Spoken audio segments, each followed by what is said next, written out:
48 साल की महिला यूलिया नवेलनाया ने रूस के राष्ट्रपति व्लादिमीर पुतिन की सत्ता को चुनौती देने का फैसला किया है। यूलिया ने पुतिन को अपना मुख्य राजनीतिक विरोधी बताते हुए कहा है कि वो राष्ट्रपति पद के लिए चुनाव लड़ने के लिए रूस वापस आएंगी। नवेलनाया ने एक इंटरव्यू में कहा है कि मैं जल्द से जल्द पुतिन की सत्ता को गिराने के लिए सब कुछ करूंगी। नवेलनाया ने संकेत दिया कि उनकी वापसी और उम्मीदवारी राजनीतिक माहौल पर निर्भर करेगी। इसे लेकर उन्होंने कहा कि जब सही समय होगा तो मैं चुनाव में एक उम्मीदवार के तौर पर हिस्सा लूंगी। यूलिया रूस के मुख्य विपक्षी नेता रहे एलेक्सी नवेलनी की पत्नी है। इसी साल फरवरी में जेल में सजा काट रहे नवेलनी की मौत हो गई थी और पुतिन के कट्टर विरोधी माने जाने वाले नवेलनी चुनावी मैदान में भी पुतिन के खिलाफ उतरे थे, लेकिन वो जीत हासिल नहीं कर पाए थे।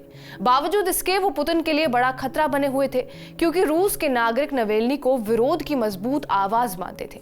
अपने पति के अधूरे काम को पूरा करने का इरादा रखते हुए उन्होंने साफ कर दिया है कि जब तक पुतिन सत्ता में होंगे वो वापस देश नहीं लौटेंगे। उन्होंने पुतिन पर अपने पति नवेलनी की हत्या का आदेश देने का भी आरोप लगाया है। हालांकि क्रेमलिन ने बार बार इस दावे को खारिज किया है।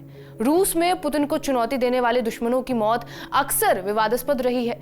नवेलनी की मौत भी इन तमाम विवादों में से एक है। एलेक्सी नवेलनी का जन्म 4 जून 1976 को मॉस्को के पश्चिम में बसे एक गांव में हुआ था और वो रूस में भ्रष्टाचार के विरोध में अभियान चलाने वाले मुख्य विपक्षी चेहरा थे।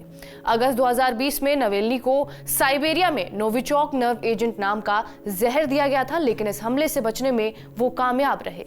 इस दौरान इलाज के लिए नवेलनी को जर्मनी ले जाया गया था, जहां से जनवरी 2021 को वो वापस रूस लौटे।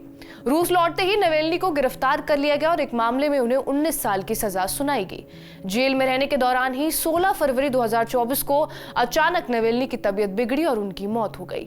जेल अधिकारियों ने यह बताया था कि कुछ देर टहलने के बाद नवेलनी अचानक गिरकर बेहोश हो गए और फिर कभी उन्हें होश ही नहीं आया। हालांकि नवेलनी की मौत का असल कारण क्या है यह अब तक सामने नहीं आ पाया, लेकिन दावा किया जाता रहा है कि उन्हें जहर देकर मारने की कोशिश की गई।